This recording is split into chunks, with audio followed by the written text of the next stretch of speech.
Welcome to the Visual Storyteller Studio first ever podcast interview with Emmy Award-winning concept artist and character designer David Coleman. David was kind enough to share with us some of his experiences. And first off, David, what I'd like to ask is, how did you get your start? You mean professionally or just as a hobby? Because as a hobby, I started very young, just like everyone else, drawing stick figures and things like that. But I didn't really pursue it seriously till after college. I kind of dropped my passion for it in high school for like sports and other interests, and I fell in love with it again in a drawing class at UC Santa Barbara, and I double majored in communication and art. It was not the best art program out there, but when I didn't even know about animation, which is eventually what I got into, till after college in about 98, 99. And I took a lot of small classes because I met a few people at Disney, and they said they thought I'd be a good character designer. I was very good with capturing character and personality. And my dad also said that when I was very young, that I was very good with capturing who people are. And so I kind of just took a lot of classes, at night schools and the Animators Union. And so I guess at my first real gig, I guess when I first got into the industry by delivering mail at Disney, and I wouldn't recommend that way to everyone, but everyone's path is different. And I just kind of worked my way up, and my first art job was not actually at Disney. I worked my way up through the ranks at Disney Television Animation, and then my first gig was on Polar Express as a concept and character designer. And I didn't disclaimer, I didn't design the scary children. Okay? So you can't blame me. I did a lot of concept design, just like the photorealistic animal stuff. So I guess I was about 26. That was about 6 or 7 years ago. Polar Express was your first big gig? Yeah. It was kind of cool to be working on a feature as my first big gig, and it made Mom cry when I got a single line credit in the film. She recorded it. I think she even took a picture of it. But on the screen. Yeah, so that was my first big gig. So you kind of basically backed into it. You weren't heading directly for a career in animation, were you? Or character design? Well, I mean, I was. For me as an artist, I when I got out of college, I didn't even really know about animation, like I said, and I thought I had to go into 3D, and I started doing 3D, and I just wasn't passionate about it. Mm-hmm. I found you could it could be pretty lucrative to be in animation. And let's face it, I didn't want to try to be like a gallery artist, and it's either you feast or famine, you starve, or you really make it because you do something like black on white and make a statement with your canvas and so on and so forth. Because I'm one that wants to enjoy life, and I'm a family man, and I want to start a family someday, and I want to have some sort of stability in my life, and animation is just a great channel for my craft. It's not the end all be all. I'm an illustrator at heart, but animation keeps me employed and gets me a regular day job and gets me benefits, and it also reinforces my skill. It allows me to work on it while earning a paycheck. What's been your experience with children's book illustrations? Have you worked with any children's book authors, illustrators? I've been asked to do it. I did something with a friend of mine. We were trying to pitch it as a children's book. It never really took off.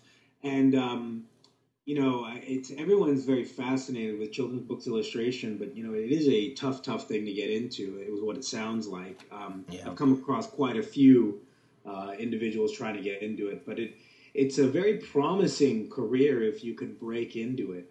I've done illustration. Being a visual development artist as I was at Sony Feature, that's where the illustrators really are. Yeah. And I find I'm very passionate about drawing things that are cute and appealing. And other people have looked at me before that said they could see me having a career in children's book illustration down the line. So I may find myself getting into it at some point. But it might be more for me instead of doing it for a career. Just like comics, I've been asked to do graphic novels and comics, and a lot of I really, my hat's off to comic artists and children's book illustrators, because it's tough work. You got to be able to do everything. You can't just be you just design the characters. You got to do backgrounds, and you got to know composition and line work and story, and there's a lot that goes into it. So, Dave, what's been your experience with portfolio submissions? I know you've had to go through it. Well, in my career, yeah, I've had to go through that. I mean, my resume is pretty impressive now. I mean, and I get jobs by word of mouth and just my reputation. But yeah, I've been through it, and yeah, I've been rejected a million times. But what doesn't kill you makes you stronger. There you go. And when I my first job, if you don't mind me divulging a little bit, No, please. My first job when I got hired at Polar Express and Sony, I was working as a production assistant at Disney TV Animation on a Winnie the Pooh movie called the Huffalump movie, and I'd submitted to several people. I got rejected, and it was like, we like your stuff, but you don't have any experience, and you have to be in the union, and it's like, well, how can I get experience or get in the union if you don't give me a job? This is catch-22. Exactly. A lot of people go through it, and why at Disney TV, a lot of people took liking to my work and tried to get me a job, but there was these union rules where I couldn't work in production and also work in as the artist side at the same time, and I'd become pretty jaded before I even got a job. And there was this calling for portfolios for Sony Feature Animation, and somebody recommended me, and I said, oh, I don't want to do that. They're just going to reject me. I mean, I hadn't even had a job yet, and I was already so jaded on the industry. And it's very common across the board. But I finally got my stuff together and submitted it, and I waited too long even to submit, and I got a phone call and a message, please call us back, we got your portfolio. And I said, okay, they're probably calling back to ask me for, my return address, where to send the portfolio back. And surprised to hear them say, well, did you send us an updated resume? And I said, yeah. They said, it says you're a production assistant on the Huffalump movie, Winnie the Pooh. I said, yes. I said, but your art is beautiful. I was like, whoa, I was taken back. And they said, because what have you done? And they were trying to gain all this information about me. And I said, well, I teach animal drawing on the side. I'm just looking for experience, getting a job in. My first job in the industry and as an artist. And so they said, well, they told me what they're doing there. And it's the people from DreamWorks had left to start a new division, blah, blah, blah. We'd like to meet you.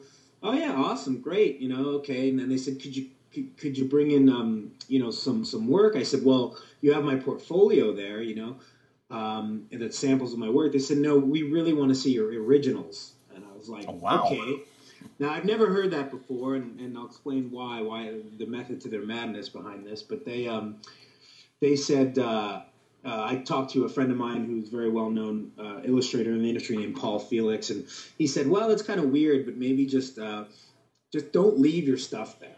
So that weekend I went home and I categorized everything from my life drawing and life studies, my fundamental stuff, to visual development, my creature designs, my characters, my animal drawings, and put them in separate folders, and went in and sat down at this big conference table, and they came down to look at my work, and apparently what it was is that they saw all my originals, and it was laid out on a table, and they went through it all, and I said, why did you want the originals? They said, because you were so versatile, your drawing skills were everywhere. We thought you were stealing from someone because you had no experience to back it up.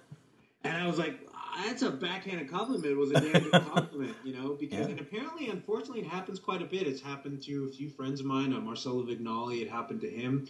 He caught someone copying one of his layouts, trying to sell it off as theirs. And, oh, wow. And that in that same interview, it happens often apparently. In that same interview at Sony, they came up to me and said, "Does Disney know you're here?" And I said, "No, they think I'm at a dentist appointment." They said, well, why are you not working as an artist? I said, "Look, I've been told everything that I'm not in the union. I don't have experience." And she said, "Well, when can you start?" And I was like, "What?" I was like, 5 minutes ago. 5 minutes ago. Yeah. And lo and behold, overnight I got an attorney. I had an office, and I was working like a feature animation division. And they wanted me at Sony Feature, but they weren't ready yet. I went to Sony ImageWorks to work on Polar Express, and then I went and jumped on to Open Season and Surf's Up and some other small properties at Sony Feature. And here I was working with the great Marcelo Vignali, Richard Chavez, and Paul Lassane, who was an art director on Lord of the Rings, and this Olympic team of artists. And here is this, this is my first job, and this is my dream job. It was a pretty amazing story how it all happened.